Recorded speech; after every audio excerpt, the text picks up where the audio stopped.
बिस्मिल्लाहिर्रहमानिर्रहीम। अस्सलाम वालेकुम। एक और दिन के साथ आज हमारा छठा दिन है। हम लोगों ने 5 दिन जो थे वो अल्हम्दुलिल्लाह मक्का में गुजारे और आज हम अल्हम्दुलिल्लाह मदीना की तरफ जा रहे हैं। इतनी खूबसूरत जर्नी, एक और खूबसूरत जर्नी। रास्ते में ये भी होता है। हाँ जी। अब मुझ पहले मैंने जब हज किया था तो हम लोग बसेस में गए थे, तो इस किस्म का एक्सपीरियंस नहीं हुआ था। इस दफ़ा हम लोगों ने ली थी टैक्सी। तो जब टैक्सी एक स्पेसिफिक रास्ते से गुजरी तो उन्होंने कहा यहाँ बहुत सारे मंकीज़ होते हैं, अगर आपके पास फूड है तो वो भूखे होते हैं इस वक्त ना, तो हम उनको दे देंगे। तो जनाब ये देख ले मंकीज़, इनका कोई हाल है। इतने मंकीज़ पता नहीं कहाँ से आ गए। तो हमारी गाड़ी में जितना फ्रूट पड़ा हुआ था हमने सारा के सारा जो था वो इन मंकीज़ को दे दिया। मोहतरमा इतनी खुश हो रही थी उनको खिला पिला के, और चीखें भी मार रही थी कि गाड़ी की विंडोज़ बंद कर दें कहीं ये अंदर ना आ जाए, क्योंकि जर्नी जो है वो 5.5 घंटे की जर्नी हो जाती है। तो हम लोगों ने रास्ते में ब्रेक की कुछ खाने पीने के लिए। तो फिर दोबारा से अलबैक ही खाया कि चलो जितने दिन हैं यहाँ पर, जितना एंजॉय कर सकते हैं इसको, इनके फूड को उतना ही करें। थोड़ी बहुत चीज़ें, ग्रोसरी, क्रिस्प्स, ड्रिंक्स, इस किस्म की चीज़ें ली और दोबारा से गाड़ियों में बैठ के जाने के लिए। फिर रास्ते में एक जगह दोबारा से स्टॉप किया क्योंकि ज़ोहर की नमाज़ का टाइम हो गया था, तो वो भी पढ़नी थी।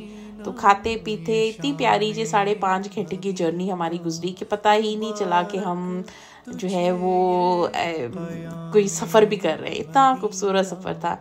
ये 7 दिन की जो बुलेट ट्रेन है ये वो है। पहले हमारा प्लान इस ट्रेन में जाने का था, लेकिन फिर हमारे पास सामान बहुत ज़्यादा था, तो हमें था कि सामान के साथ चढ़ना उतरना हमारे लिए काफ़ी मुश्किल हो जाएगा, तो बेहतर यही है कि हम टैक्सी ही ले लें। तो ये बस जगह जगह जब वो बोर्ड्स आते थे मदीना के, तो इतनी खुशी होती थी कि अल्हम्दुलिल्लाह हमें हमारी किस्मत में मदीना में फिर जाना लिखा अल्लाह सुब्हानहू व तआला ने। बहुत ही खूबसूरत सफ़र था, बहुत ही खूबसूरत, इमोशनल। फिर से जब वो आप मदीना को देखते हैं तो बस आपको वो सारी बातें याद आती हैं ना जो पढ़ी हुई हैं आपने अहादीस मोहम्मद सल्लल्लाहु अलैहि वसल्लम की। और पता नहीं इस ज़मीन से इतनी, इस मिट्टी से इतना लगाव इतना ज़्यादा है कि बस अकीदत ही बहुत ज़्यादा है। बस सफ़र है और हमें अब भी करारी इतनी ज़्यादा है कि जल्दी से जल्दी पहुँचे और मस्जिद अल नबवी में जाके जो है ना अपनी नमाज़ पढ़ें। तो हम लोगों ने असर और ज़ोहर जो थी वो रास्ते में ही पढ़ ली, क्योंकि हम लोग फजर की नमाज़ पढ़ने के बाद नाश्ता वगैरह करके जो थे वो निकले थे, तो वो टाइम काफ़ी ज़्यादा हो जाता है। तो फिर वो थोड़ा बिज़ी भी था। जब जैसे ही आप सिटी के अंदर एंटर शुरू हो जाते हैं तो थोड़ा वो बिज़ी हो जाता है। तो जब तक हम वहाँ पर पहुँचे थे तो वो मगरिब की जो थी, जब सामान निकाल रहे थे गाड़ी में से तो मगरिब की अजान हो रही थी। तो हमारे पास इतना कम टाइम था भागने का। ये जो पिलर सा जो लगा हुआ है या पोल बना हुआ है, ये साइन है कि मस्जिद अल नबवी जो है वो आपसे कितने डिस्टेंस पे है या इसी रास्ते में जो है वो आएगी। तो वो हमें वो बता भी रहे थे, काइंड ऑफ टूर गाइड होते हैं ये टैक्सी ड्राइवर्स भी। बस मदीना की सिटी में एंटर होते जा रहे हैं और खुशी बढ़ती जा रही है हमारी अल्हम्दुलिल्लाह। फिर जनाब वो मैं बता रही थी कि इतना वो कम टाइम था कि इतनी जल्दी हम लोगों ने जो था वो अपने होटल रूम में जो है वो सामान रखा और उसके बाद सिर्फ हम भागे हैं। पर ये था कि हमारा होटल जो था वो बिल्कुल मदीना मस्जिद नबवी की जो एक गेट के बिल्कुल सामने ही था। तो हमारी जो वॉकिंग डिस्टेंस था वो था ही सिर्फ 3-4 मिनट का। तो इस वजह से तो हमने अल्हम्दुलिल्लाह अपनी जो मगरिब की नमाज़ है वो मदीना में ही जो है वो पढ़ी थी। तो बस ये खूबसूरती देखें, इतना प्यारा बनाते जा रहे हैं मदीना को। जनाब इसी अफरा तफरी में पहुंच गए हम, और ये हमारा जो है वो होटल रूम है जिसका छोटा सा मैं टूर आपको दे देती हूँ। अच्छा था, इनकी सर्विस भी अच्छी थी और बहुत करीब था ये मस्जिद नबवी के, बिल्कुल पास ही मस्जिद नबवी के था।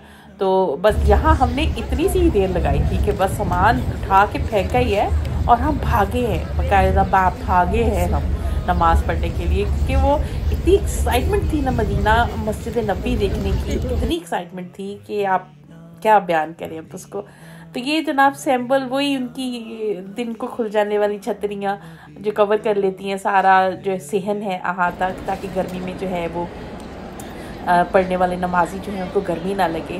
तो क्योंकि अब तो इतना ज़्यादा इन्होंने इसको इस kind of a tourism now, आपको उम्रा वीज़ा नहीं चाहिए, बस आप उनका टूर वीज़ा ले लें और आप उम्रा भी कर लें और सब कुछ। तो इतना बिजी हो गया है कि अंदर जो है ना नमाज के वक्त जगह नहीं मिलती है मस्जिद नबवी की। हालांकि इन्होंने मस्जिद नबवी को बहुत बड़ा किया है, फिर भी आपको अंदर जगह नहीं मिलती है, तो सहन में नमाज़ पढ़नी पड़ती है। तो फिर जो है वो उनको ये छतरियाँ ये सब लगाना पड़ता है। फिर वो पानी भी पंखे भी ऐसे लगाए हुए हैं जिनमें से पानी जो है वो गिरता रहता है, ताकि जो नमाजी हैं उनको जो है गर्मी ना लगे। बहुत अच्छा वेदर था जब हम वहाँ पर पहुँचे थे। मदीना वैसे भी कुछ ठंडा होता है मक्का से, और मदीना की तो अपनी खूबसूरती है। बस ये इनके जो इनसाइड भी है वो ऊपर से वो सरक जाते हैं, इनके जो गुंबद है तो वो भी हाथा सा ही बन जाता है मस्जिद के अंदर बैठे हुए भी। तो हर चीज़ मैं देख रही थी, और उसकी इतना ज़्यादा एक्सप्लेन करते हैं कि आप यहाँ सिर्फ अल्लाह सुब्हाना व तआला से मांगने आए हैं, इसके अलावा आप किसी से मांग नहीं सकते हैं। और यही सच है कि देने वाली ज़ात सिर्फ अल्लाह सुब्हाना व तआला की है। हमें अगर हाथ फैलाने हैं तो अल्लाह सुब्हाना व तआला से ही फैलाने हैं। आई होप आपको मेरा आज की वीडियो भी अच्छी लगी होगी। So please keep watching me and I will see you tomorrow. अल्लाह हाफिज़।